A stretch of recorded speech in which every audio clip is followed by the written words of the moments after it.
4 டேஸ்க்கு முன்னாடி செப்டம்பர் 18 அன்னைக்கு நைட்டு இந்தியா வந்து நிறைய டவுரி பிரச்சனைகளை பார்த்துருக்குது, நிறைய டவுரி கொலைகளை பார்த்துருக்குது. இந்த வரதட்சணைக்காக பெண்கள் கொடுமைப்படுறத 2025லயும் பார்த்துட்டு இருக்கிற இந்த நேரத்தில் 18 அன்னைக்கு ராத்திரி வந்து இருக்கிறதுலே கொடூரமான ஒரு கொலை முயற்சியை பார்த்துருக்குது. விஷப்பாம்புங்க, இந்த நாகப்பாம்புன்னு சொல்லுவாங்கல்ல, பாம்பு வந்து யாருங்க வந்து வீட்டுக்குள்ள எடுத்து வளர்ப்பாங்க. ஆனா தன்னோட மனைவியை கொல்றதுக்காக ஒரு விஷ பாம்பை எடுத்துட்டு வந்து புடிச்சு கரெக்டா அந்த பொண்ணை வந்து தனியா ஒரு ரூம்குள்ள அடைச்சு தடயம் இல்லாம தப்பிக்கணுங்கிறதுக்காக வரதட்சணை வந்து கேட்டு கேட்டு கொடுக்கல. கல்யாணமாய் 3 வருஷம் ஆச்சு, ஏன்னா இவ்வளவுதான் கொடுத்துருக்க, இந்த மாதிரி பிரச்சனைனால அந்த பொண்ணு சாகணும், அந்த பொண்ணு செத்து போனானா மறுபடியும் இன்னொரு கல்யாணம் பண்ணி இன்னும் கொஞ்சம் வரதட்சணை வாங்கலாம், நம்ம சொந்தக்காரங்க முன்னாடி எல்லாம் கெத்தா இருந்துக்கலாம்னு சொல்லிட்டு தன்னோட சொந்த மனைவியை, தன்னோட சொந்த குழந்தையோட அம்மாவை சாகடிக்கிறதுக்கு அவன் மட்டும் கிடையாது, அயன் கான் மட்டும் கிடையாது, அவனோட அம்மா, மாமியார், மாமனார், அவனோட அப்பா, அவனோட சொந்த அண்ணன், ஓகேவா, அந்த அண்ணனோட மனைவி, அப்படி இப்படின்னு சொல்லிட்டு 6 பேர் ஒன்னா சேர்ந்து வீட்டுக்கு வந்த ஒரு பொண்ணை விஷப்பாம்பை வீட்டுக்குள்ள இறக்கி கொலை பண்ண முயற்சி செஞ்சிருக்காங்க. என்ன நடந்திருக்குது? அண்ட் இது ஒரு விஷயம் கிடையாதுங்க, இது ஒரு விஷயம் கிடையாது. இந்த கேஸ் வெளியே வந்ததுக்கு அப்புறம் தான் நம்மளுக்கு தெரியுது, இந்த மாதிரி நார்த் இந்தியால கல்யாணம் ஆனதுக்கு அப்புறம் மனைவி வந்து வரதட்சணை கொடுக்கலங்கிற பட்சத்தில் போலீஸ்லயும் மாட்டக்கூடாது, கேஸையும் மூடணுங்கிறதுக்காக இந்த பாம்பை வந்து பிடிச்சி ரூம்ல தனியா இருக்கிறப்ப அந்த பாம்பை வந்து உசுப்பேத்தி விட்டு அந்த பாம்பை போய் கடிக்க வச்சுட்டு அப்புறம் அந்த விஷத்தை வச்சு செத்துட்டாங்க, இது பாம்பு கடினால செத்துட்டாங்கன்னு சொல்ற கேசஸ் வந்து நார்த் இந்தியாவில் அதிகமாயிட்டு இருக்குது. அண்ட் அது ரொம்ப ஸ்பெசிஃபிக்காக இந்த வரதட்சணை கேசஸ்ல வந்து, ஏன்னா ஒரு பாம்பை வீட்டுக்குள்ள விடுறதுங்கிறது ஈஸியான விஷயம் கிடையாது, கரெக்டா, அது அங்க இருக்கிற கணவன் நினைச்சாதான் முடியும். இது வந்து நார்த் இந்தியாவில் ரைஸ் ஆயிட்டு இருக்குது. இன்னைக்கு வீடியோல இப்போ செப்டம்பர் 18 ரேஷ்மாக்கு என்ன நடந்திருக்கு, இது வந்து ரொம்ப பரவலா இந்தியா ஃபுல்லா பேசப்பட்டு இருக்குது. இந்த விஷப்பாம்பை வச்சு கொள்றதுங்கிறது வந்து ஒரு நாகப்பாம்பை வச்சு கொள்றது, கோப்ரா வச்சு கொள்றது எல்லாம் கேள்விப்படாத ஒரு பர்டிகுலர் விஷயம். என்ன நடந்துட்டு இருக்குது டீடைல்டா உங்ககிட்ட சொல்ல ஆரம்பிக்கிறேன். பட் அதை பார்க்க ஆரம்பிக்கிறதுக்கு முன்னாடி இன்டர்நேஷனல் அஃபேர்ஸ் மட்டும் கிடையாது, லோக்கல் பாலிடிக்ஸ் மட்டும் கிடையாது, இந்த மாதிரி நம்மளோட சொசைட்டில நிறைய விஷயங்கள் நம்ம எங்கேயோ நடக்குதுன்னு யோசிச்சுட்டு இருக்கோம், நம்ம பக்கத்து வீட்டில் நடந்துட்டு இருக்கு, நம்ம எதிர் வீட்டில் நடந்துட்டு இருக்குது, நம்ம வாழ்ந்துட்டு இருக்கிற அபார்ட்மெண்ட்ஸ்ல இருக்குது, ஒரே ஊர்ல நடந்துட்டு இருக்குது, ஏரியாவில் நடந்துட்டு இருக்குது, நம்ம நாட்டில் வரைக்கும் இந்த மாதிரி ஒரு வீட்டுக்குள்ள நடக்கிற பிரச்சனைகள் வரைக்கும் நீங்க டெய்லி 10 நிமிஷத்துல சிம்பிளா தெரிஞ்சுக்கணும்னு நினைச்சீங்கன்னா இந்த சேனலை சப்ஸ்கிரைப் பண்ணுங்க. சம்டைம்ஸ் இந்த மாதிரி ஒப்பீனியன்லாம் பேசுறப்போ இந்த ஒரு சின்ன மோட்டிவேஷன் இருக்குல்ல, இந்த மாதிரி மக்கள் பார்க்குறாங்கிறது வந்து நம்மளை இன்னும் அதிகமாக பேச வச்சுட்டு இருக்கு. எனிவே இப்போ என்ன நடந்துச்சுங்கிறத சொல்ல ஆரம்பிக்கிறேன். ஹலோ எவ்ரிவான், நான் Madan Gowri and hello my dear MG squad. Hello everyone, நான் Madan Gowri, hello my dear MG squad. First விஷயம் என்ன அப்படின்னு பார்த்தீங்கன்னா, எங்க இது நடந்திருக்குன்னு நான் சொல்லிடுறேன். உத்தரப்பிரதேஷ்ல கான்பூர் அப்படிங்கிற பகுதியில் வந்து 2021ல ரேஷ்மா அப்படிங்கிற இந்த ஒரு பொண்ணு வந்து அயன் கான் அப்படிங்கிற ஒரு பையனை வந்து கல்யாணம் பண்றாங்க. இது வந்து ஒரு ப்ராப்பர் அரேஞ்ச் மேரேஜா இருக்குது. அரேஞ்ச் மேரேஜ் அப்படின்னு சொன்னாலே நம்ம ஊர்ல இப்போ லவ் மேரேஜ்லேயே வர ஆரம்பிச்சிருச்சு. அரேஞ்ச் மேரேஜ்னா எழுதப்படாத ஒரு சட்டம் என்னன்னு பார்த்தீங்கன்னா, வரதட்சணை எவ்வளவு கொடுப்பீங்க, டவுரி எவ்வளவு கொடுப்பீங்க அப்படிங்கிற ஒரு கேள்விதான். இதுக்கு அந்த பொண்ணோட வீட்டில் வந்து எவ்வளோங்க வேணும் அப்படின்னு கேட்டப்போ இவங்க வீட்டில் வந்து நீங்க என்ன பண்ணணுமோ பண்ணுங்க அப்படின்னு சொல்லி முதல்ல விட்டுருக்காங்க. அவங்க வந்து சரி ஓகே இவ்வளோ பெருந்தன்மையா இருக்காங்க, நம்ம எதுவும் பண்ண வேணாம்னு நினைச்சா இல்ல எங்களுக்கு கொஞ்சம் கல்யாணமாகி முடிஞ்ச 1 மாசத்துல எங்க வீட்டில் வந்து கொஞ்சம் ரிப்பேர் பண்ண வேண்டியது இருக்குது, அதெல்லாம் நீங்க தான் பாத்துக்கணும் அப்படின்னு சொல்லிட்டு 1.5 லட்சம் ரூபாய் வாங்கியிருக்காங்க. இந்த பொண்ணோட வீட்டில் வந்து ஆல்ரெடி ரொம்ப ஏழ்மையான ஒரு குடும்பம், பெருசா காசெல்லாம் கிடையாது, ஏதோ நல்ல பையன் கிடைக்கிறானேன்னு கல்யாணம் பண்ணி வச்சிருக்காங்க. கல்யாணமாகி முடிஞ்சதுக்கு அப்புறம் அந்த வீட்டில் எவ்வளவு கொடுக்குறாங்க பாருங்க, இந்த பக்கத்து வீட்டில் எவ்வளவு கொடுத்துருக்காங்க பாருங்க, இந்த வீட்டில் கார் வாங்கி கொடுத்துருக்காங்க, இந்த வீட்டில் பைக் வாங்கி கொடுத்துருக்காங்க, என் வீட்டை ரிப்பேராவது பண்ணணும் அதுக்காவது காசு கொடுங்கன்னு சொல்லிட்டு வீட்டை ரெனோவேட் பண்றதுக்கு 1.5 லட்சம் ரூபாய் வாங்கியிருக்காங்க. இந்த 1.5 லட்சம் ரூபாய் வாங்கினதுக்கு அப்புறம் தான் கணவனும் மனைவியும் ஒன்னா சேர்ந்தே வாழ ஆரம்பிச்சிருக்காங்க. வாழ ஆரம்பிச்சு கொஞ்ச நாள்ல ஒரு குழந்தையும் பிறந்திருக்குது. இப்போ 2025ல அந்த குழந்தைக்கு 3 வயசு, ஓகேவா. இப்போ மறுபடியும் அந்த வீட்டில் இருந்துகிட்டு அந்த பையன் அடுத்த ஸ்டேஜ் ஃபினான்ஷியலா க்ரோ ஆகணும் அப்படின்னு நினைக்கிறப்ப உலகத்தில் இருக்கிறவங்க எல்லாம் வந்து எல்லா நாட்டிலையும் உலகத்தில் இருக்கிறவங்க எல்லாம் ஒரு கல்யாணமானவன் வந்து அடுத்த ஸ்டேஜ்க்கு லைஃப்ல போகணும்னு யோசிச்சா அடுத்து என்ன வேலை பார்க்கலாம், இல்லை எப்படி க்ரோ ஆகலாம்னு யோசிச்சா இந்தியாவில் வந்து ஒரு கெட்ட பழக்கம் இருக்குது, மனைவியோட வீட்டில இருந்து எவ்வளோ வாங்கலாம் அப்படிங்கிறதா. இப்போ அவங்க கடைசியாக வச்சிருக்கிற டிமாண்ட் எவ்வளோன்னு பார்த்தீங்கன்னா 5 லட்சம் ரூபாய். இன்னொரு ஒரு பெரிய வீடு வந்து இன்னொரு ஒரு ஃப்ளோர் எடுக்கணும், எங்களுக்கு இன்னும் கொஞ்சம் காசு வேணும், 5 லட்சம் ரூபாய் நீ தந்தேனா தான் நீ இந்த வீட்டில் இருக்க முடியும் அப்படின்னு சொல்லிட்டு ரேஷ்மாவை வந்து தொல்லை பண்ண ஆரம்பிச்சிருக்காங்க. என்ன மாதிரி தொல்லை பண்றதுன்னு பார்த்தீங்கன்னா, டெய்லி போட்டு அடிக்கிறது, குடிச்சிட்டு வந்து அடிக்கிறது, உதைக்கிறது, அப்புறம் மாமனார் மாமியார் சேர்ந்து அடிக்கிறது. அந்த பொண்ணை வந்து பேசிக்காக அந்த வீட்டில் வந்து உட்கார விட மாட்டாங்களா, நின்றுக்கிட்டே இரு. அப்புறம் வந்து பாத்திரத்தை எல்லாத்தையும் காலையிலேருந்து ஒரு வீட்டில் ஒரு 6-7 பேர் இருக்காங்க, ஒரு ஜாயிண்ட் ஃபேமிலி இருக்கிற அத்தனை பேரோட பாத்திரத்தை நீ மட்டும் தான் கழுவணும், எல்லாருக்குமே நீ வந்து சாப்பாடு போடணும், டாய்லெட்டை நீ தான் கிளீன் பண்ணணும், எல்லாருமே தன்னோட வீட்டை நம்ம பார்த்துக்கிறதுன்னு வேற இருக்குது, பட் நீ மட்டும் தான் பண்ணணும், நீ தான் இதை பண்ணணும், நீ எங்கள் வீட்டில் இருக்கிற ஒரு வேலைக்காரி. இந்த மாதிரி பேசி ஃபோர்ஸ் பண்ணி இந்த வேலைகள் எல்லாத்தையும் கண்டினியூஸாக பார்க்க வச்சு அந்த பொண்ணு ஃப்ரஸ்ட்ரேட் ஆகி நான் கிளம்பி போறேன்னு வீட்டுக்கு சொல்றப்பல அந்த வீட்டுக்கு போயிடுறாங்க. அப்போ அந்த பொண்ணோட வீட்டில் என்ன பண்றாங்கன்னு பார்த்தீங்கன்னா, இல்லாமல் கொஞ்சம் அட்ஜஸ்ட் பண்ணிட்டுருமா, எதுக்குமா வீட்டுக்கு கிளம்பி வந்துடுற. இது ஒரே பேட்டர்னுங்க. இங்கே பொள்ளாச்சியில் இருக்கிற ரிதானியாக்கும் சரி, கான்பூர்ல இருக்கிற இருக்கிற ரேஷ்மாக்கும் சரி ஒரே கதை தான். எல்லாமே எதுக்குமா இங்கே வீட்டில் இருக்க, அட்ஜஸ்ட் பண்ணிட்டு இருந்துக்கோ, ஏன் ஊரில் இருக்கிறவெல்லாம் என்ன பேசுவான், போய்க்கோ, நம்ம உன்னோட கணவன் தானே, உன் குழந்தை தானே, நீ போயிடு, தனியாக இருந்தால் சொசைட்டியில் தப்பாக பேசுவாங்கன்னு சொல்லிட்டு மறுபடியும் அனுப்பிச்சி விட்றாங்க. அனுப்பிச்சி விட்றப்போ இப்போ டிமாண்ட் வந்து 5 லட்ச ரூபாய் இருந்துகிட்டே இருக்குது, உங்களால் கொடுக்க முடியல, ஏதோ அவங்க அப்பா கொஞ்சம் வச்சு அப்பப்போ கொடுத்து அனுப்பிச்சி விட்டுக்கிட்டே இருக்காங்க. ஒரு அளவுக்கு மேலே முடியலங்கிறப்போ அந்த அயன் கான் அப்படிங்கிற இந்த பையனோட வீட்டில் வந்து ஒரு விஷயம் தெளிவாகுது. அப்போ இந்த பொண்ணு கிட்ட இருந்து காசு வாங்க முடியாதுன்னு தெரிஞ்சிருச்சு. அப்போ இந்த பொண்ணே இருக்க தேவையில்லை, இந்த பொண்ணை வந்து சைக்காலஜிக்கலாக பிரேக் பண்ணணும் அப்படிங்கிறதுக்கு ஃபர்ஸ்ட் என்ன பண்ணுறாங்கன்னா, அந்த பொண்ணு ஒரு 3 வயசு குழந்தை, ஓகேவா, பெண் குழந்தை, அந்த குழந்தைய வந்து முதல்ல அம்மா கிட்ட இருந்து பிரிக்கிறாங்க. பிரிச்சுட்டு நீ காசு கொடுத்தா தான் இனிமேல் உன் குழந்தைய பார்க்க முடியும், வீட்டிலேயே அந்த குழந்தைக்கு தனி ரூமை, பார்க்கக்கூடாது, பேசக்கூடாது, தன்னோட சொந்த குழந்தைய அந்த தாய் வந்து பார்க்கக்கூடாது, பேசக்கூடாதுன்னு சொல்லி வீட்டிலேயே பிரிச்சு வைக்கிறாங்க. இந்த பொண்ணை வந்து நீ வீட்டுக்குள்ள படுக்கக்கூடாது, வெளியே போய் படுன்னு சொல்லிட்டு கொஞ்ச நாள் படுக்க வைக்கிறாங்க. இந்த மாதிரி தொல்லை பண்ணி இவங்க ஒத்தே வர மாட்டாங்கன்னு தெரிஞ்சவொடனே இந்த பொண்ணை காலி பண்ணிடலாம். இந்த பொண்ணை காலி பண்ணிட்டு புதுசாக இன்னொரு பொண்ணை வந்து கல்யாணம் பண்ணிக்கலாம். அப்போ எப்படியும் அவங்க இன்னும் வரதட்சணை கொடுப்பாங்க.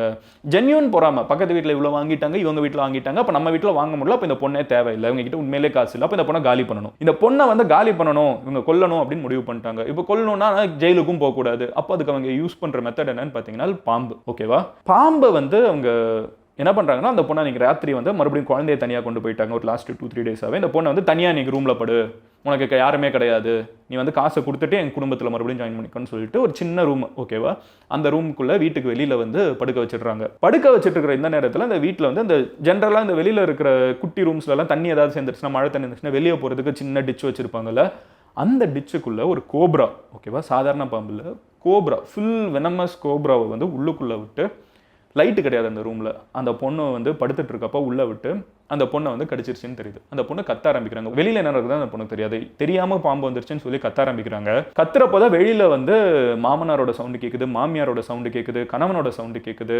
கணவனோட அண்ணனோட சவுண்டு கேட்குது, அவங்களோட மனைவி சவுண்டு கேட்குதுன்னு சொல்லிட்டு குடும்பத்தில் இருக்கக்கூடிய அத்தனை பேரும் 6 பேர் வந்து வெளியே நின்று சிரிச்சுக்கிட்டே வந்து சாவு, நீ இப்படி தானே வந்து காசு கொடுக்க முடியாதுன்னு சொல்லிட்டு இருக்க, எல்லாரும் எவ்வளோ தெரியுமா கொடுத்துருக்காங்க, என் பையன் எவ்வளோ அழகாக இருக்கான், உன் குழந்தையோட அப்பா, நீங்கள் இவ்வளோ கூட காசு தர மாட்டேங்கிறீங்க, நீ செத்துரு அப்படின்னு சொல்லிட்டு பேசிட்டு இருந்திருக்காங்க. இவ்வளோ பண்ணவங்க ஃபோன் எடுக்கல. அந்த பொண்ணு உடனே இருட்டுக்குள்ளே இருந்தாலும் ஃபோன் எங்கன்னு தடுமாறி, ஏன்னா இந்த கோப்ராவோட விஷம்லாம் வந்து ரொம்ப பயங்கரமாக பாதிக்குங்க உடலை. கையெல்லாம் வீங்க ஆரம்பிச்சிடும், கண்ணெல்லாம் ஒழுங்காக தெரியாது, மங்கலாக ஆரம்பிச்சிடும், அங்கே பயங்கரமாக உடம்புல இருக்கிற உள்ளேயே இன்டர்னலாகவே வந்து ஸ்வெல்லிங்லாம் நிறைய இருக்கும். ரொம்ப கொடுமையான ஒரு விஷயம். இமீடியட்டாக பொண்ணு வந்து முடிஞ்ச அளவுக்கு கஷ்டப்பட்டு அவங்க அக்காவுக்கு ஃபோன் பண்ணி, இருட்டுக்குள்ளே அவங்க அக்கா பக்கத்து ஸ்ட்ரீட்லேருந்து வேகமாக வந்து அவங்க இந்த பொண்ணு இந்த வீட்டில் இதெல்லாம் நடந்துட்டு இருக்குன்னு தெரிஞ்சா அவங்க பெருசாலாம் சொல்ல, காப்பாத்துன்னு மட்டும் சொல்லிட்டு வச்சுட்டாங்க. என்னாச்சு, ஆல்ரெடி வீட்டில் பிரச்சனை இருக்குன்னு தெரிஞ்சவொன்னா அவங்களோட ஃபேமிலியோட வந்து தள்ளி விட்டு உங்களை கூப்பிட்டு போகலான்னு பார்த்தா அதுக்கும் அவங்க நிறுத்தி, இவளை ஏன் நீங்கள் காப்பாற்றுறீங்க, காசை கொடுத்துட்டு காப்பாற்றிட்டு போன்னு சொல்லி பைத்தியங்களை தள்ளுங்கன்னு சொல்லி ஹாஸ்பிட்டலில் போய் அட்மிட் பண்ணி ஆன்டிவெனம் கொடுத்து உங்களை காப்பாற்றிருக்காங்க. இப்போ இது நடந்திருக்கு, இது வந்து இவங்க இன்டென்ஷனலாக பாம்பு வந்து உள்ளே போயிருக்கு இல்லைங்கிறத எப்படி சொல்ல முடியும், யார் ப்ரூவ் பண்ண முடியும் அப்படின்னு யோசிச்சுட்டு இருப்போம். கரெக்டாக, ஏன்னா பாம்பு எப்படினாலும் வரலாம்ல, ஊருக்கு சிட்டிக்கு நடுவில் வீட்டுக்கு வெளியில் இருக்கிற ஒரு ரூம் எப்படினாலும் வரலாம்னு யோசிச்சுட்டு இருக்கப்போ தான் சோஷியல் அங்கே ஆக்டிவாக இருக்கிறவங்க இருப்பாங்கல்ல, இந்த சோஷியல் சர்வீஸ், அவங்க வந்து ஒரு பேட்டர்னை பிடிக்கிறாங்க. இதே மாதிரி கொஞ்ச நாளுக்கு முன்னாடி ஒரு போலீஸ் கான்ஸ்டபிள் பண்ணியிருக்கான், ஓகேவா, அன்ஷிகாங்கிறது அந்த பொண்ணோட பேரு. இது 2025 இதே வருஷம் தான் சொல்றேன். அங்க கேஸ் என்னன்னு பாத்தீங்கன்னா, அன்ஷிகாங்கிற ஒரு பொண்ணு, அந்த பொண்ணை வந்து ஒருத்தன் ரேப் பண்ணிட்டான். பழைய தமிழ் படத்துல எல்லாம் காமிக்கிற மாதிரி இவன் ரேப் பண்ணிட்டாங்கிறதுக்காக அந்த பொண்ணை கல்யாணம் பண்ணி வர வச்சிருக்காங்க.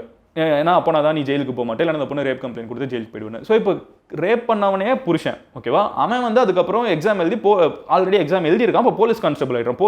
போலீஸ் வந்து ரேப் பண்ணி ஒரு பொண்ணை கல்யாணம் பண்ணி வச்சிருக்கான். அப்புறம் அந்த பொண்ணு இருந்துக்கிட்டு போலீஸ் ஆனதுக்கப்புறம் அந்த பொண்ணை வந்து அக்செப்ட் பண்ண மாட்டேன்னு வேற சொல்லியிருக்கான். அது இதுன்னு பிரச்சனை பண்ணி, இல்லை நீ ஒன்னா தான் இருக்கணும்னு சொல்லி அனுப்பிச்சு வச்சிருக்காங்க. அனுப்பிச்சு வச்ச வீட்டுக்குள்ள இவன் வந்து இந்த பொண்ணோட இருக்க இஷ்டம் இல்லாம இந்த பொண்ணை காலி பண்ணணும், ஓகேவா. அதுக்கு என்ன பண்றான்னா, இவனும் வந்து ஒரு ஸ்னேக் சாமஸ் எல்லாம் கூப்பிட்டு வந்து ஒரு அதே நாகப்பாம்பை வீட்டுக்குள்ள விட்டு இந்த பொண்ணை வந்து கடிக்க வச்சு அந்த பொண்ணு தப்பிச்சு போய் இது பிரச்சனையாச்சு. அந்த பொண்ணு வந்து நாகப்பாம்பு போட்டதுக்கு அப்புறம் வந்து அவங்க மயங்கிட்டாங்க, ஓகேவா, அவங்க இறந்துட்டாங்க அப்படின்னு செட் பண்ணிட்டு போலான்னு நினைக்கிறப்போ அவங்க மறுபடியும் எந்திரிச்சிருக்காங்க. அதிர்ஷ்டவசமா ரொம்ப ஸ்வெல்லிங் எல்லாம் இருந்தாலும் அந்த இமீடியட்டா அவங்க இறந்து போகல, எந்திரிச்சிருக்காங்க. எந்திரிச்சு வீட்டில இருந்து தப்பிச்சு ஹாஸ்பிட்டல்ல போய் அட்மிட் ஆயிருக்காங்க.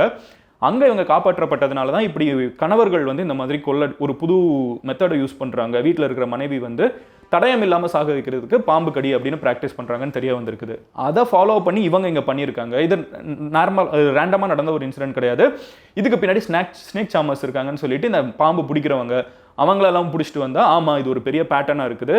உத்தரப்பிரதேஷில் கான்பூரில் இந்த மாதிரி ஒரு பேட்டர்ன் இருக்குது. இது உத்தரப்பிரதேஷ் கான்பூரா மட்டும் இருக்க வாய்ப்பு கிடையாது. எனக்கு தெரிஞ்சு இது ஒரு மேஜர் பேட்டர்ன். ஏன்னா கொஞ்ச நாளுக்கு முன்னாடி கேரளாவில் இதே மாதிரி ஒரு வரதட்சணை பற்றின ஒரு கேஸ் பார்க்குறப்ப அந்த பொண்ணையும் கொல்றதுக்கு பாம்பை தான் இறக்குனாங்க. இந்த இந்தியாவில் வந்து இது ஒரு புது ஸ்டைல் ஆஃப் கொலையாகவே இருக்குது. ஏன்னா தடயமே கிடையாது. இல்லை கடைசியில் என்ன அனிமல் கடிச்சிருச்சு, இப்போ பாம்பு கடிச்சிருச்சு, எப்படி வீட்டுக்கு வந்துச்சுன்னா தெரியாது அப்படின்ட்டு போயிடலாம். ஸோ அப்போ மாற்றவங்க இந்த மாதிரி ஒரு 3-4 கேஸ் சொல்லணும். மாட்டாமல் எத்தனை பேர் இப்படி பெண்கள் இறந்து போயிட்டு இருக்காங்கிறத யோசிச்சு பாருங்க. எனக்கு தெரியலங்க, 2025 வந்துருச்சு. நிறைய விஷயங்கள்ல நம்ம முன்னேறிட்டு இருக்கோம், மாறிட்டு இருக்கோம். ஆனால் எத்தனை வருஷம் ஆனாலும் நம்ம மாறவே மாட்டோம், இது இப்படியே தான் இருந்துட்டு இருக்கும் அப்படின்னு யோசிச்சு எனக்கு தெரிஞ்ச இந்த வரதட்சணை பிரச்சனையாக தான் இருக்கும். எந்த அளவுக்கு கொடுமையாக இவங்க வரதட்சணை இதை வந்து நார்மலைஸ் பண்ணி வச்சிருக்காங்கன்னா அதை அவங்க உரிமைன்னு நினைக்கிறாங்க. கொஞ்ச நாளுக்கு முன்னாடி பார்த்தோம், அகைன் நார்த் இந்தியாவில் ஒரு இடத்துல வந்து ஒரு பொண்ணை வந்து மிரட்டுறதுக்கு எரிய வைக்க பார்த்துருக்காங்க. அந்த பொண்ணு இறந்தே போயிட்டா, எரிஞ்சே போயிட்டா. ஓகேவா? இங்கே பார்த்தோம் சவுத் இந்தியாவில், இங்கே தமிழ்நாட்டில் நல்ல பெருசாக படித்தவங்க அப்படின்லாம் யோசிச்சு பணக்காரங்கன்னு யோசிச்சு அங்கேயும் வரதட்சணை பிரச்சனை. வாங்கி கொடுத்தது BMW காரு, எங்களுக்கு தேவை பென்ஸ் கார், இதெல்லாம் ஒரு பிரச்சனைன்னு சொல்லிட்டு இதுக்காக பொண்ணை வீட்டுக்கு வராத, உன்னை ஊரெல்லாம் தப்பா பேசட்டும். அண்ட் மோஸ்ட் ஆஃப் த சிச்சுவேஷன்ஸ்ல இதுல கல்பிரிட் வந்து அந்த கணவனோட சைட் இருந்தாலும் கணவனோட குடும்பமா இருந்தாலும் இந்த பெண்ணோட குடும்பம் இருக்காங்களா, எனக்கு உண்மையிலே எனக்கு வந்து மன வருத்தமா இருக்குது. மோஸ்ட் ஆஃப் த டைம் இந்த பொண்ணு வீட்டில் இருந்துகிட்டே வந்து பரவாயில்லமா அட்ஜஸ்ட் பண்ணி இருந்துக்கோமான்னு அனுப்புறாங்கல்ல, அதுதான் மிகப்பெரிய பிரச்சனையா பார்க்குறேன். அந்த பொண்ணு எங்க போவா? கணவன் கல்யாணம் பண்ணிட்டாங்க. இந்தியாவில் கல்யாணம் ஆயிடுச்சுன்னா மோஸ்ட்டாக வேலை பார்க்க விட மாட்டாங்க. அப்படியே வேலை பார்த்து வர காசு வந்தாலும் அந்த காசையும் கொடுக்க மாட்டாங்க, அவங்களே வச்சுப்பாங்க. அந்த பொண்ணு இண்டிபெண்டன்ட்டாக இருக்க முடியாது. அதுதான் அவங்களோட ஒரே ஹோல்டாக இருக்குது. மோஸ்ட் ஆஃப் த டைம் அந்த பொண்ணு அந்த வீட்டில் இருக்க முடியலன்னா அப்பா அம்மா கூட தான் இருக்க வராங்க. அப்போ அப்பா அம்மா வந்து அவங்கள பார்த்துக்கிட்டாங்கன்னா ஆர் கொஞ்ச நாள் அவங்கள ஸ்டேபிள் ஆகிற வரைக்கும், அவங்க மறுபடியும் வேலைக்கு போகிற வரைக்கும் பார்த்துக்கிட்டு இருந்தாலே போதும். அவங்க எதுவுமே பண்ண வர, நீங்கள் அவங்களுக்கு ஒரு அடைக்கலம் கொஞ்ச நாளுக்கு கொடுத்தா போதும், அதுக்கப்புறம் அவங்க லைஃப்பை பார்த்துப்பாங்க. பட் அந்த கேப்பில் எதிர் வீட்டுக்காரன் என்ன சொல்லுவாங்க, பக்கத்து வீட்டுக்காரன் என்ன சொல்லுவாங்கிறதுக்காக மறுபடியும் இந்த பெண்களை வந்து அவங்க கணவன் கூட அனுப்ப போகிறப்போ அவங்க எந்த எக்ஸ்ட்ரீமுக்கு போகிறாங்கன்னு பாருங்க. எல்லாத்துக்குமே சொல்யூஷன் டிவோர்ஸ்னு நான் சொல்லலை. ஆனால் சில எக்ஸ்ட்ரீமான கேசஸில் இவ்வளோ ஒரு மோசமான இடத்த நோக்கி போகிறாங்கிறது நம்மளுக்கு அட்லீஸ்ட் ஒரு 2-3 ஸ்டேஜஸ் முன்னாடி தெரிய ஆரம்பிச்சிடும். அப்படி தெரிய வர்றப்போ தயவு செஞ்சு வீட்டில் இருக்கிற பொண்ணையோ மருமகளையோ whoever it is in whatever situation force பண்ணி நீ போய் இருன்னு சொல்லாதீங்க. மோஸ்ட் ஆஃப் த டைம் அது முடிகிறது ரொம்ப மோசமான நிலைமையில தான் இருந்துட்டு இருக்குது. லக்கிலி இப்போ ரேஷ்மா வந்து காப்பாற்றப்பட்டிருக்காங்க. பட் ஸ்டில் இந்த வீடியோ எடுக்கிறப்ப அவங்க இன்னும் ஹாஸ்பிட்டலில் தான் இருக்காங்க. ஒரு கோப்ராவோட பாய்சன்லேருந்து அவங்க காப்பாற்றப்படணும். அன்ஷிகாங்கிற ஒரு பொண்ணோட கதையை பாருங்க.